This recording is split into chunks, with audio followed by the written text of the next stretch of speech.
Hello साथियों, आप सभी का स्वागत है आपके अपने यूट्यूब चैनल विकास स्टडी पर। आज के वीडियो में हम डिस्कस करेंगे भारतीय संविधान की विकास यात्रा।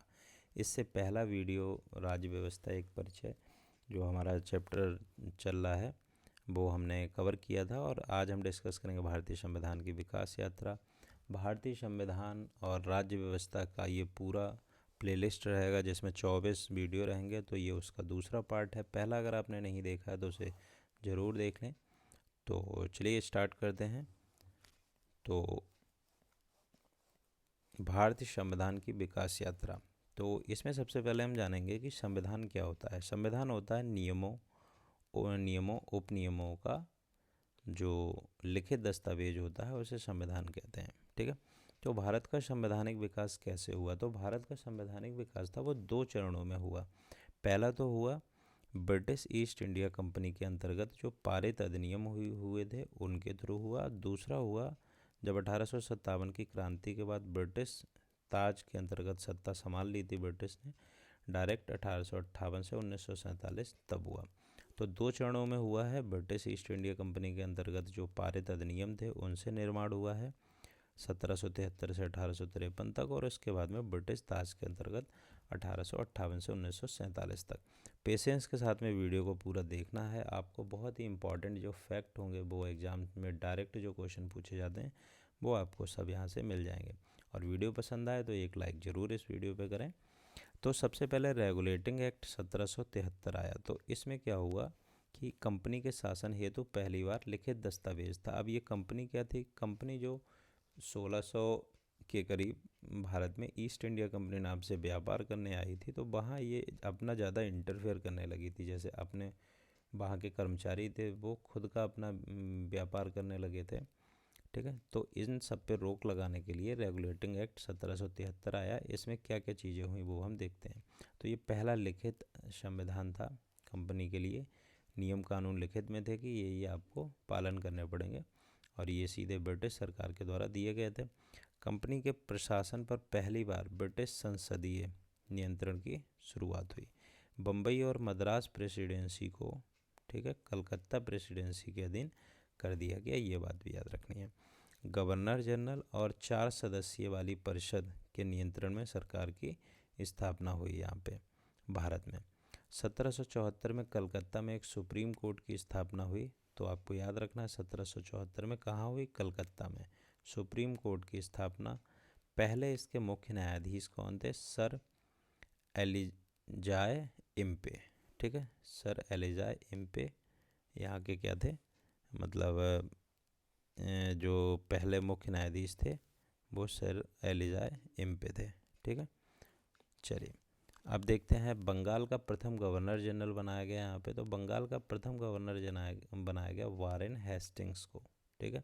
बहुत ये क्वेश्चन एग्जाम में पूछा जाता है कि बंगाल का पहला गवर्नर जनरल कौन था? तो वारेन हेस्टिंग। कंपनी के कर्मचारियों को अब निजी व्यापार करने पर रोक लगा दी गई कि अपना निजी व्यापार नहीं करेंगे। कंपनी पर ब्रिटिश सरकार का नियंत्रण इस तरीके से क्या हो गया? बढ़ गया था। तो रेगुलेटिंग एक्ट 1773 के बाद आया पिट्स इंडिया एक्ट। 1784 में ये आया था पिट्स इंडिया एक्ट। ठीक है। तो पिट्स इंडिया एक्ट में क्या है? कंपनी के अधीन अधिकार पत्र था वो उसे 20 वर्ष के लिए बढ़ा दिया गया, और कंपनी के भारत के साथ व्यापार करने का एकाधिकार समाप्त कर दिया गया। लेकिन कंपनी का चीन के साथ जो व्यापार था और चाय का व्यापार खासकर था, उस पर उनका एकाधिकार बरकरार रहा था। तो जो कंपनी थी वो भारत में, भारत के पड़ोसी जो देश हैं, इन सब एरिया में क्या करते थे? व्यापार करते थे। इसके बाद में ईसाई मिशनरियों को भारत में धर्म प्रचार की अनुमति दे दी गई। इसके बाद में भारत में शिक्षा के लिए 1 लाख रुपए खर्च करने का भी प्रस्ताव रखा गया। ठीक है। इसके बाद में चार्टर अधिनियम 1833। तो चार्टर अधिनियम 1833 आया। इसमें क्या है? ब्रिटिश सरकार द्वारा सरकार के विधि निर्माण तथा विधि निर्माण संबंधित कार्यों को स्पष्ट किया गया। विधि निर्माण का मतलब है कानून का निर्माण करना। ठीक है। कंपनी के व्यापारिक अधिकार को पूर्णतः समाप्त कर दिया गया कि अब आपको व्यापार यहाँ पे नहीं करना है भारत में। ठीक है। अब क्या करना है? तो कंपनी का कार्य ब्रिटिश सरकार की ओर से क्या करना है? भारत पर शासन करना है ओनली, कि अब तुम शासन करो, व्यापार मत करो। व्यापार बहुत कर लिया है, शासन करके भी यहाँ से अब यहाँ पे शासन करना है, ठीक है। तो बंगाल के गवर्नर जनरल बंगाल का जो गवर्नर जनरल था, मतलब पहले एक एरिया, बंगाल बहुत बड़ा एरिया था, तो इसका गवर्नर जनरल था, उसी को भारत का गवर्नर जनरल कहा जाने लगा। तो इस तरीके से पहले भारत के जो गवर्नर जनरल कौन बना था, Lord William Bentinck. Warren Hastings था, वो बंगाल का गवर्नर था, ठीक है। और जो भारत का गवर्नर जनरल बना पहला, लॉर्ड विलियम बेंटिक, ठीक है।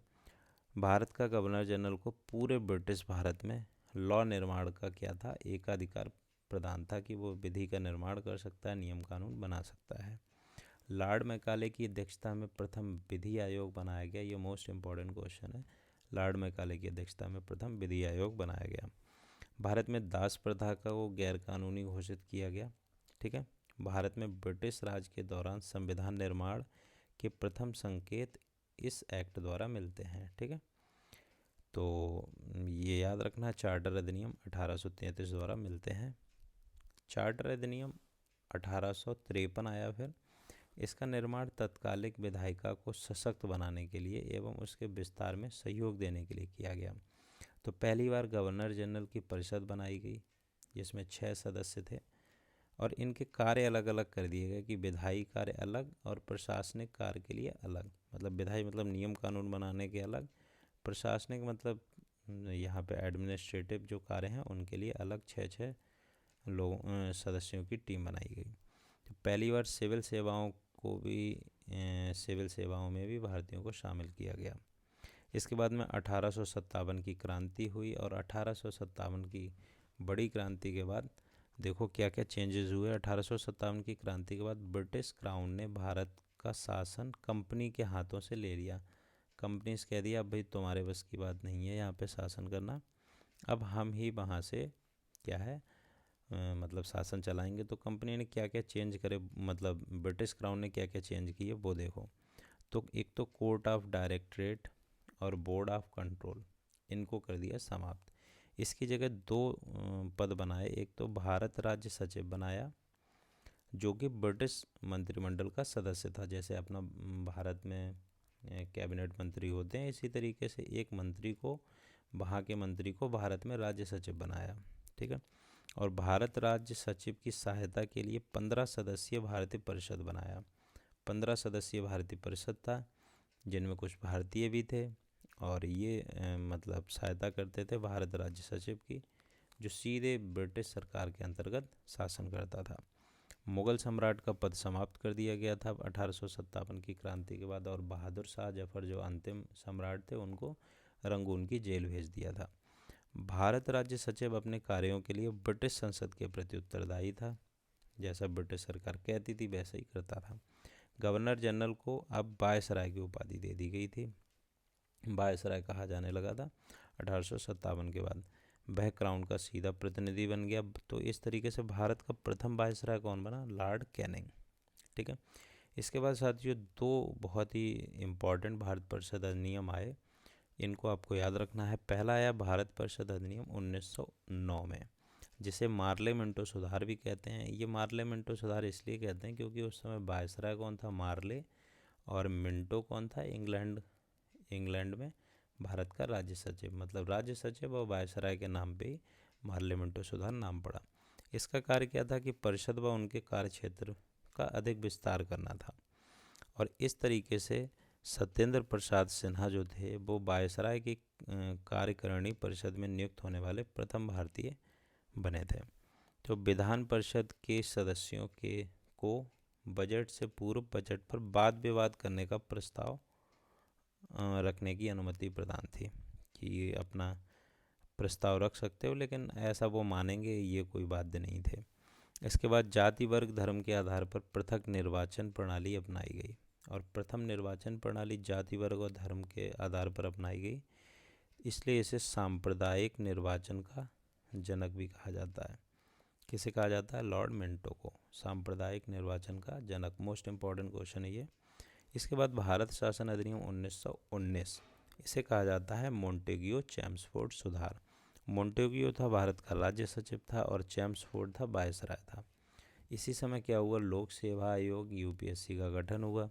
केंद्र में सदनात्मक विधायिका की स्थापना हुई, एक तो राज्य परिषद और केंद्रीय विधानसभा। जैसा कि जो आगे जाके क्या बनी, केंद्रीय विधानसभा बन गई लोकसभा टाइप की, और राज्य परिषद बन गई राज्यसभा, और राज्य मतलब जो विधानसभा और विधानमंडल टाइप का। ठीक है। महिलाओं को मत देने का अधिकार प्रदान हुआ और देश में प्रत्यक्ष निर्वाचन की व्यवस्था कर दी गई। ठीक है। इसके बाद साथियों बहुत ही इम्पोर्टेंट है साइमन कमीशन। समझो इसे, साइमन कमीशन क्या है। 1919 के जो अभी 1919 में भारत सरकार अधिनियम 1919 जो था, मॉन्टेग्यू चेम्सफोर्ड सुधार, इसमें एक बात कही गई थी कि अधिनियम पारित होने के 10 वर्षों के बाद एक संवैधानिक निकाय की नियुक्ति की जाएगी।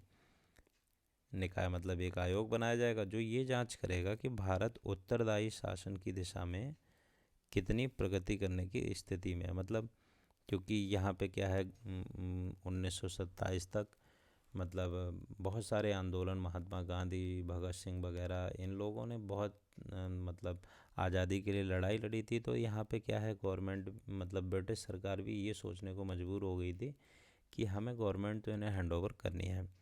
तो लेकिन ये चाह रहे थे कि ज़्यादा से ज़्यादा लंबे समय तक हम मतलब यहाँ पे राज कर सकें ताकि अपना मुनाफा भी उठा सकें। तो 10 वर्षों के बाद एक संवैधानिक निकाय की नियुक्ति की जानी थी जो ये बताती कि भारत मतलब अब कहाँ तक पहुँचा है उत्तरदायी सरकार चलाने के लिए। लेकिन इसमें हुआ क्या, वो चीज़ आप देखो। कंजर्वेटिव सरकार ब्रिटिश राज्य में थी। इन्होंने क्या किया, 2 वर्ष पूर्व ही साइमन कमीशन की नियुक्ति कर दी। होना चाहिए था 29 में, इन्होंने कर दी 8 नवंबर 1929 को, 1927 को। अब क्यों कर दी ये चीज़ देखो। उन्हें यह आशंका थी कि 2 वर्षों बाद अगर लेबर पार्टी की सरकार बन गई वहाँ पे, ठीक है, तो भारत समर्थक सदस्यों वाले वैधानिक आयोग वाले निकाय की नियुक्ति कर सकती है।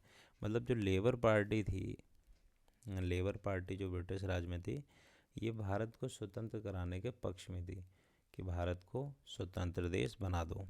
ठीक है। और यही जाके आगे जो 1946 में जाके जब सत्ता में आती है तो भारत को ये आज़ाद करने की मतलब आज़ाद करती है। ठीक है। तो साइमन कमीशन का अध्यक्ष का नाम था सर जॉन साइमन और कुल सदस्य थे 7 और सभी के सभी थे अंग्रेज।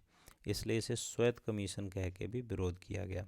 और जहाँ जहाँ साइमन कमीशन गया, मतलब जहाँ जहाँ ये कमेटी गई मतलब सर्वे करने के लिए, तो वहाँ गो साइमन गो के नारे लगाए गए।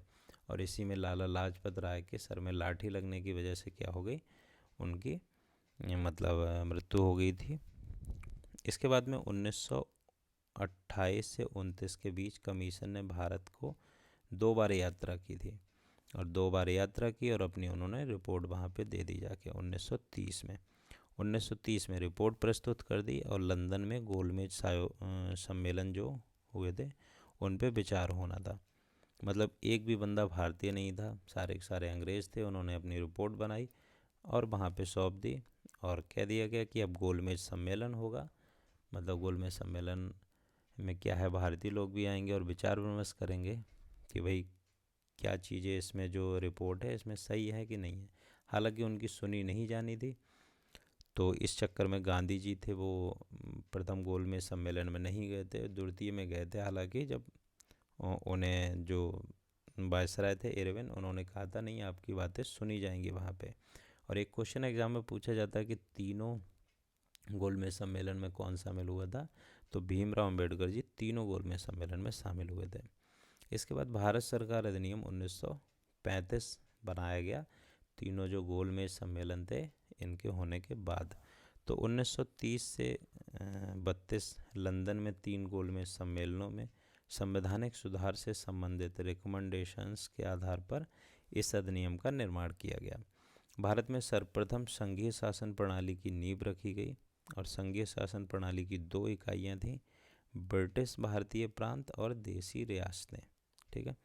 तो केंद्र में द्वैत शासन की स्थापना की गई, केंद्र और राज्य इकाइयों के मध्य शक्तियों का विभाजन किया गया।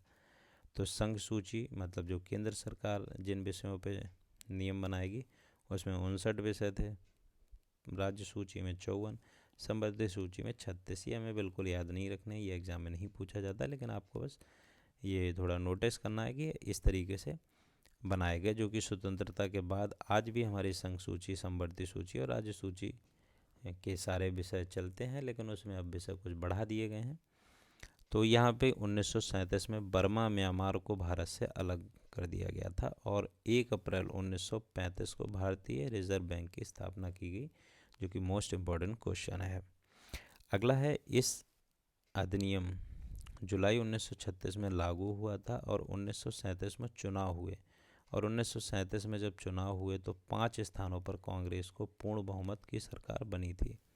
ठीक है, उस समय 9 प्रांत हुआ करते थे, 9 में से 5 में कांग्रेस की सरकार बनी थी। ठीक है, इसके बाद क्रिप्स मिशन 1942 आया। क्रिप्स मिशन 1942 आया। क्रिप्स मिशन में क्या था कि हेड इसका था सर स्टेफर्ड क्रिप्स। इनका उद्देश्य क्या था, उस समय द्वितीय विश्व युद्ध चल रहा था, ठीक है, 1945 से। तो उसमें क्या था, द्वितीय विश्व युद्ध के समय भारत का पूर्ण सहयोग प्राप्त करना था कि भारतीय लोग, भारतीय सेना युद्ध में हमारी तरफ से लड़े। लेकिन भारतीयों ने साफ मना कर दिया कि भाई हम तुम्हारे युद्ध में क्यों लड़ें।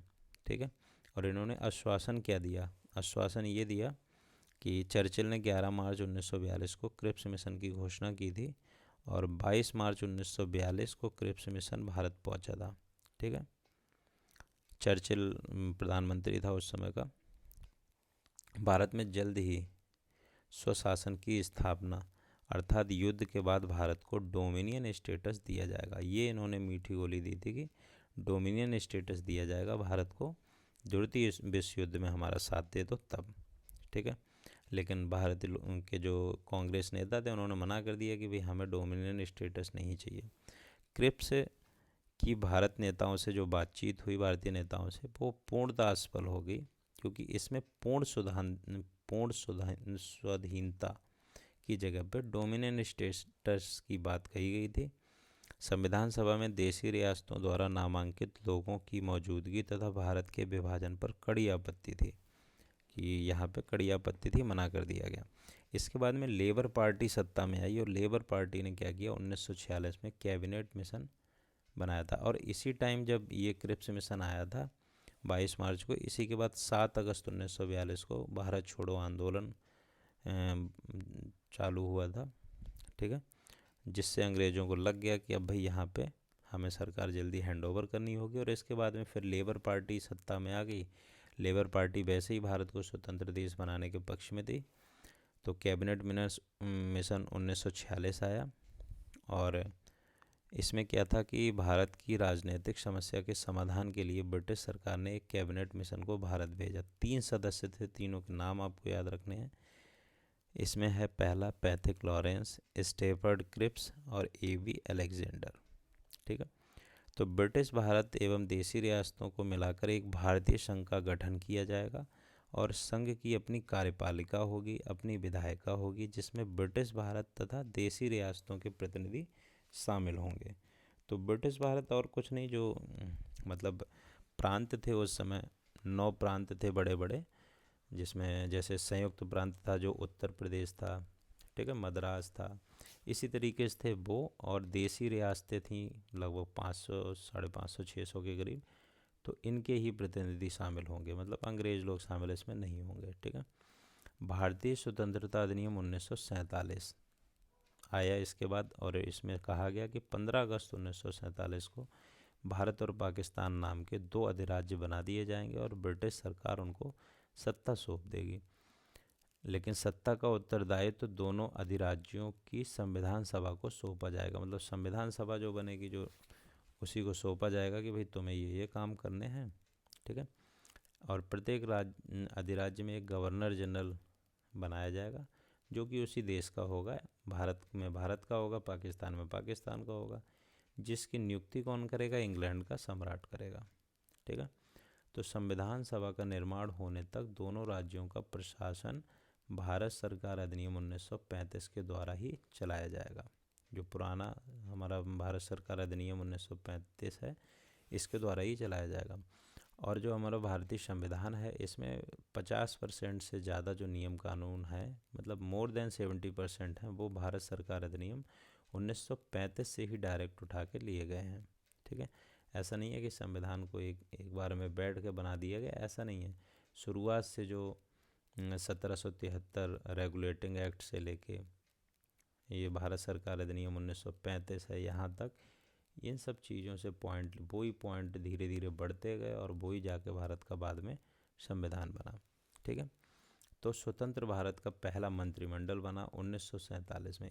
इसमें देखो, जवाहरलाल नेहरू बने भारत के प्रधानमंत्री, सरदार वल्लभ भाई पटेल गृह मंत्री बने, राजेंद्र प्रसाद जी खाद्य एवं कृषि मंत्री बने जो आगे जाके राष्ट्रपति भी बने, मौलाना अबुल कलाम आज़ाद शिक्षा मंत्री बने, जॉन मथाई थे रेलवे एवं परिवहन मंत्री बने। ये क्वेश्चन पूछा जाता है कि पहले रेलवे मंत्री कौन थे, तो जॉन मथाई थे। पहले शिक्षा मंत्री कौन थे, मौलाना अबुल कलाम आज़ाद थे। ये सब क्वेश्चन पूछे जाते हैं एग्जाम में। पहले वित्त मंत्री थे RK षटमुखम चेट्टी, रक्षा मंत्री सरदार बलदेव सिंह, और कानून मंत्री डॉक्टर भीमराव अंबेडकर जी थे, और स्वास्थ्य मंत्री थी राजकुमारी अमृत कौर। ठीक है, इसके बाद में साथियों रेगुलेटिंग एक्ट 1773 के अंतर्गत जो क्वेश्चन है ये कि 1774 में क्या हुआ था, कलकत्ता में सुप्रीम कोर्ट की स्थापना हुई थी और न्यायाधीश पहले कौन बने थे, इम्पे। अभी हमने पीछे पढ़ा था। एक क्वेश्चन और इम्पॉर्टेंट है, नेहरू समिति की रिपोर्ट कब आई थी, तो वो 1928 में आई थी। और स्वतंत्र भारत के पहले और अंतिम गवर्नर जनरल कौन बने, C राजगोपालाचारी बने। फिर हमारे यहाँ पे गवर्नर जनरल का पद ही समाप्त कर दिया गया, कहा गया सीधे प्राइम मिनिस्टर रहेगा यहाँ पे। ठीक है, तो इससे पूर्व गवर्नर जनरल थे लॉर्ड माउंटबेटन, जिन्होंने क्या किया था, सत्ता हस्तांतरण की थी, मतलब हैंड ओवर करी थी सत्ता, तो वो थे लॉर्ड माउंटबेटन। ये भी आपको याद रखना है। तो ये पूछा जाए क्वेश्चन कि अंतिम गवर्नर जनरल कौन थे, तो वो लोग मतलब अंतिम गवर्नर कौन था या वायसराय कौन था, तो लॉर्ड माउंटबेटन। और स्वतंत्र भारत का पहला गवर्नर कौन था, जो स्वतंत्र भारत का पहला गवर्नर और अंतिम गवर्नर थे C राजगोपालाचारी।